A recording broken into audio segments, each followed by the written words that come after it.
Welcome back to American Wing Chun. I am Sifu Matt, and today is day 15 of our 25 Days of Christmas Wooden Dummy Exercises for Beginners series. And today is a callback to day number 2, where we were doing the turning Lap-Da, where you do stance turns in lop and palm or punch. Again, that doesn't matter. Now we're going to do that with an advancing kind of footwork. So this is now not going to be the Chin Bow.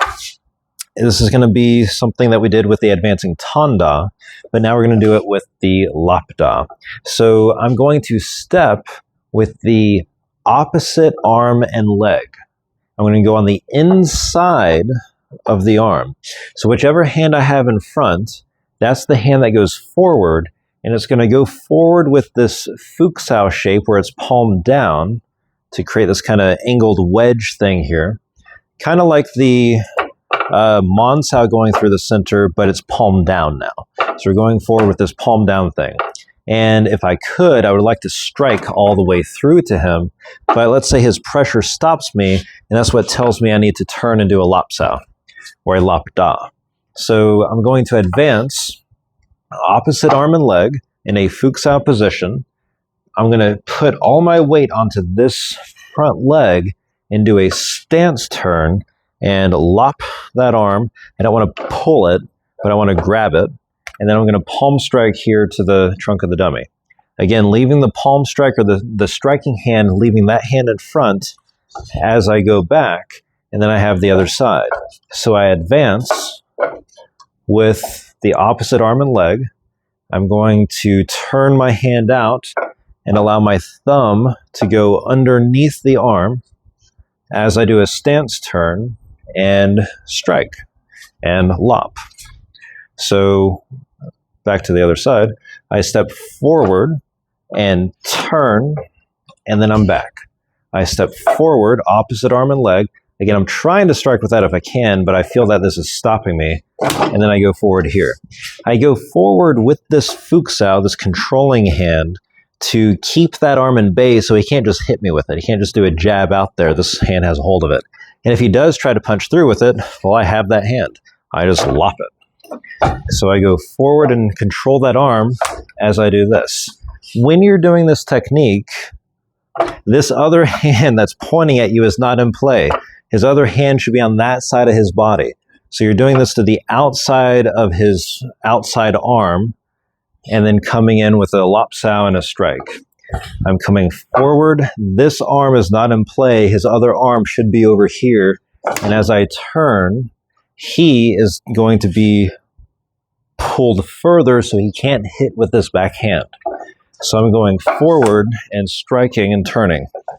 And I want to generate power with my stance turn of my body. So practicing this turning footwork to get this torque of the spine to develop power to send through the dummy or through the opponent, on top of using that to yank his arm and give him whiplash. When you do that very explosively, you're giving him whiplash into your strike, which is going to be a very devastating blow. So that goes forward and you lop and attack.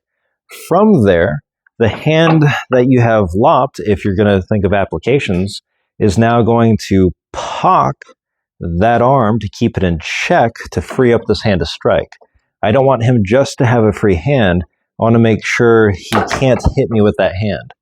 And again, this other arm should be not in play and it's over here, but trying to do this on the dummy, the arm kind of gets in the way of how you would actually pock this in reality. So you kind of take what you can get with training on the dummy. Although you could start offline of the center and be in line with the arm. And you can advance forward and turn here. And now you can pock and attack at the same time with this arm. So you could also start from in front of the dummy. And you can kind of make this a little bit more difficult by having to step over across this thing. Kind of like we did with the Chin Bow, where we started off center. And we still want to be able to step in and do the Chin Bow from an off-center position, making you have to really come across the whole thing, the whole distance of this dummy. You can do that same thing with this step and end up on the outside. So maybe that would be a better way to practice that.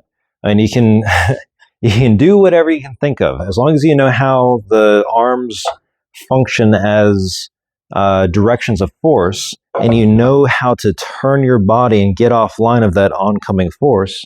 You can really do whatever you want on the dummy. That's the thing I like to say is you can't do what you want if you don't know what you're doing. But if you do know what you're doing, you can pretty much do whatever you want.